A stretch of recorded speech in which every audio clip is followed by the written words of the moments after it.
Chapter 7. Wings. It was the summer of 2001. The surgeon looked directly at me and quietly told me that immediate surgery was needed, but because of my advanced years, he could not order it. He told me to talk with my family physician. 2 days later, Dr. Sternberg agreed with the surgeon.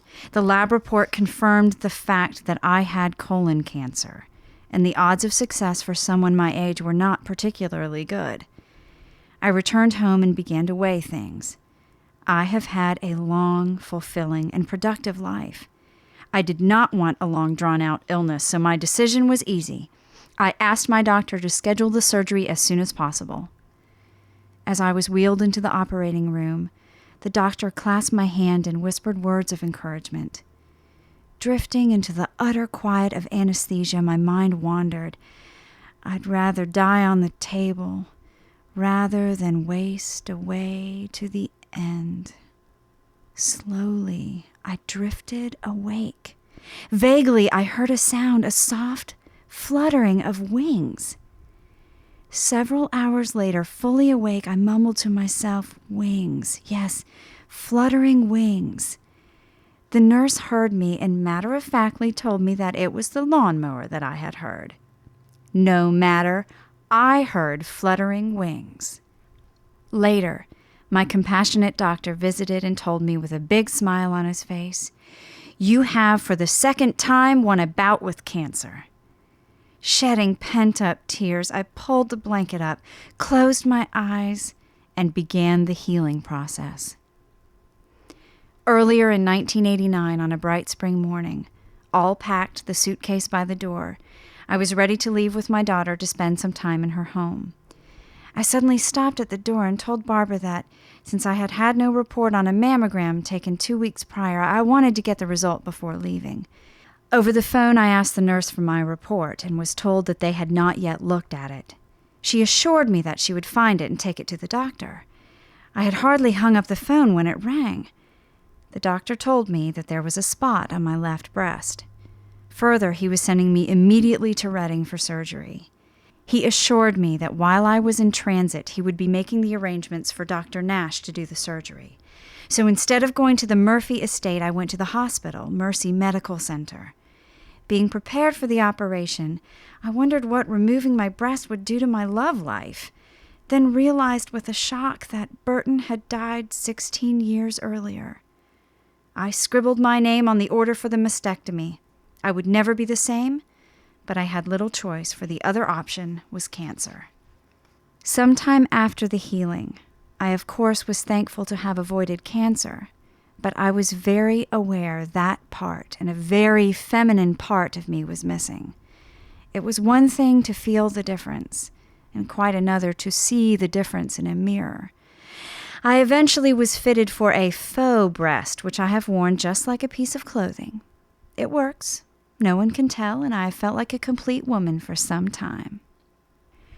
2 close brushes with cancer. I look up every now and then and thank my lucky stars, and it is then that I sense a tightening of the threads in that big loom as my life moves on. One bitter, cold January morning in 1965, with snow falling on ice, I was on my way to school. I struggled through the snow, keenly aware of every step I took. Trudging by the ice plant, I felt somewhat relieved. Not very far now, I thought. Then, like a flash of lightning, I was down. I tried to get up. Impossible. Impossible. What if a car skids? In shock, I still felt no pain. The sound of a motor. I shut my eyes, cringed, waiting to be hit.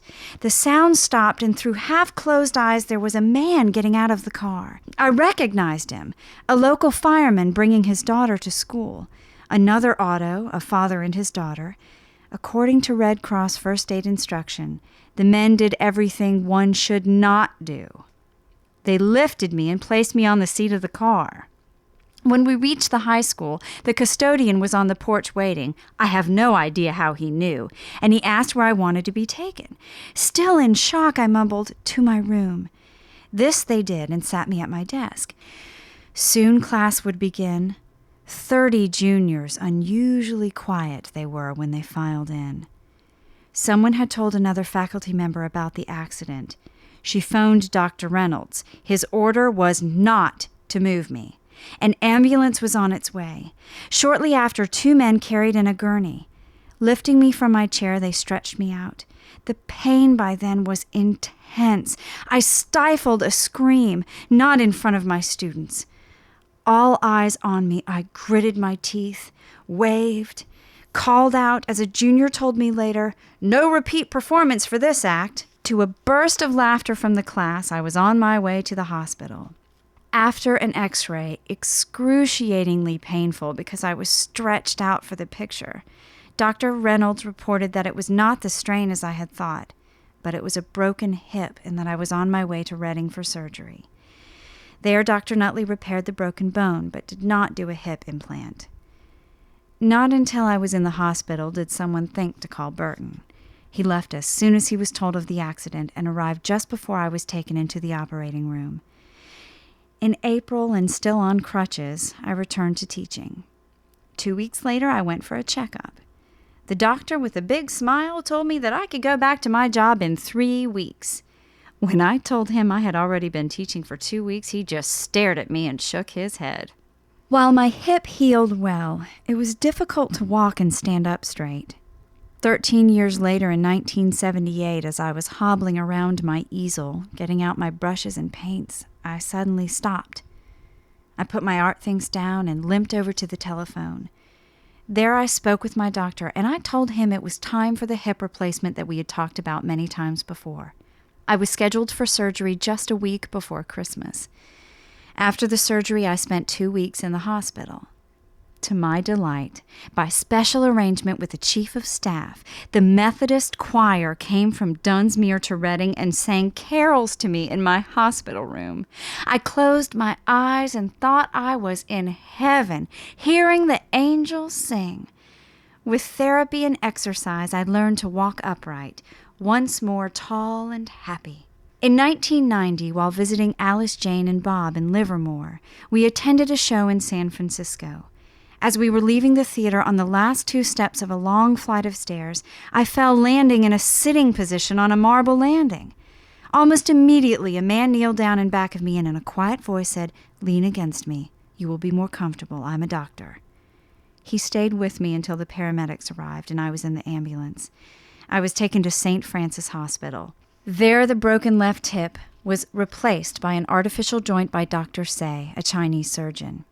After 3 weeks in the hospital with hours of therapy, I was discharged and came to recuperate in Alice, Jane, and Bob's home. With their tender, loving care, I learned how to dress myself and walk again. Now, I had hip replacements on each side of my body. For 10 years, I was doing just fine. Gradually, my right hip began more and more to hurt me, at times intensely. Dr. Miller, who had the hip x-rayed, told me that the hip cup made of some kind of plastic had worn away, so that every time I walked, the steel implant rubbed against the bone. His report was simply that he could replace the hip cup, but at my age he would not consider the surgery. So for a while I used a cane that my grandfather Patrick had made out of the stalk of a blackberry plant. Eventually and finally I acquired a walker.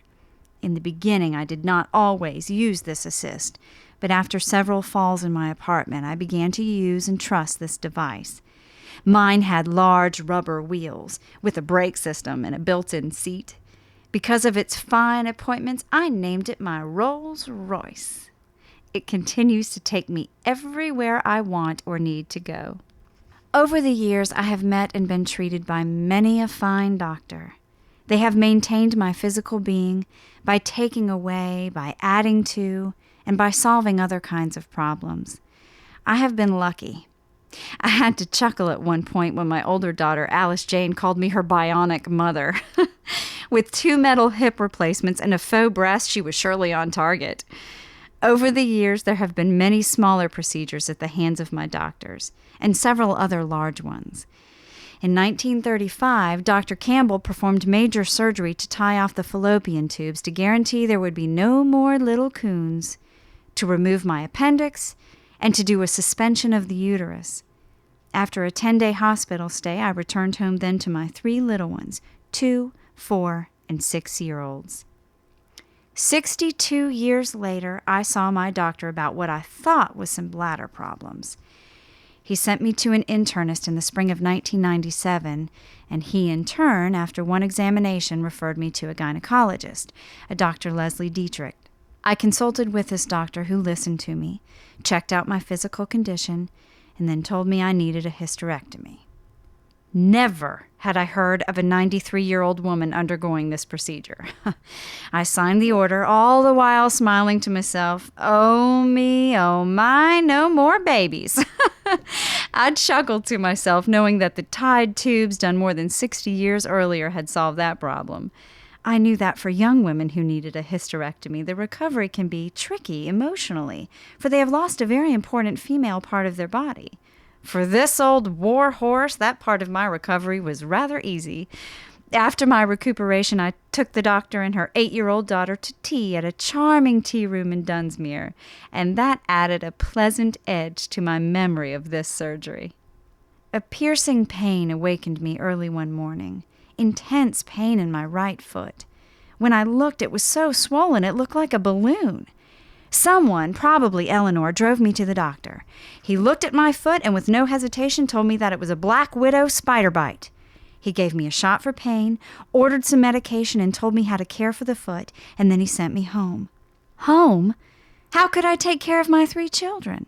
My husband? My children were quite young, so it was in the late 1930s. How to cook?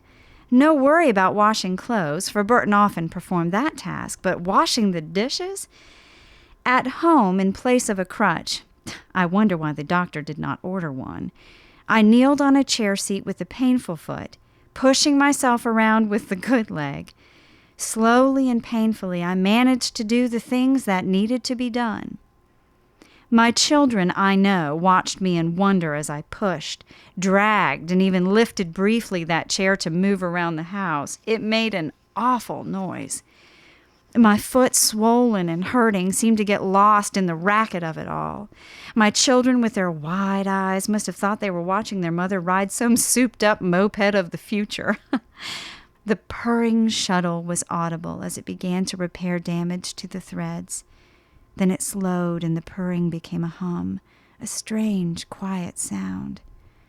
When I was 12, my father took me to see a Dr. Irwin to look at a lump that was rapidly growing on the left side of my neck. We walked 10 blocks to the doctor's office. There he sat me on a stool, excised a cystic tumor, bandaged it carefully, and explained how to care for it. Then my father took my hand and we walked the 10 blocks home.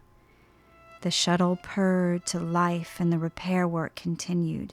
Eventually the fibers were woven tightly once again, but distinct shadows remain on the fabric, and they will always be there.